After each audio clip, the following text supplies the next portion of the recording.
Corey and Justin, every cadet class that goes through the Tulsa Police Academy is trained on how to respond to active shooter situations, a situation officers hope they never face, but very well might.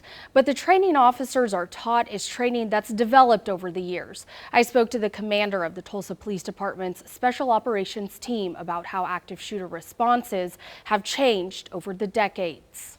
Before Columbine, there was not an active shooter response plan. In fact, the term active shooter actually came from Columbine. In 1999, 2 students shot and killed 12 other students and 1 teacher at Columbine High School. 21 more people were hurt. Still to this day, it's one of the deadliest school shootings in American history.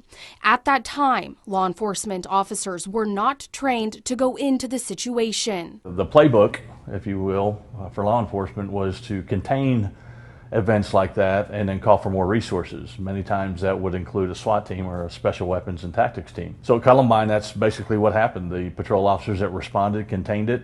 They started collecting kids that were running out, but there was no effort to go in to stop the shooting that was taking place inside the high school. It was this that forced law enforcement agencies across the U.S. to create a response to active shooter situations. If the shooting or the violence is still active, then we're not waiting, we're not holding, we're not calling for additional resources before we take action. The action's immediate. That's when TPD decided to come up with a plan. The senior leadership of the Special Operations team at that time sat down and evaluated what we had in place. They started looking what other agencies were doing and then truthfully sat down and just took a tactical look at what a response could look like or should look like for an active shooter event such as Columbine. Captain Eckert says officers started being trained to go into the shooting situation and eliminate the threat, which is what happened June 1st, 2022. So this was the first true active shooter event.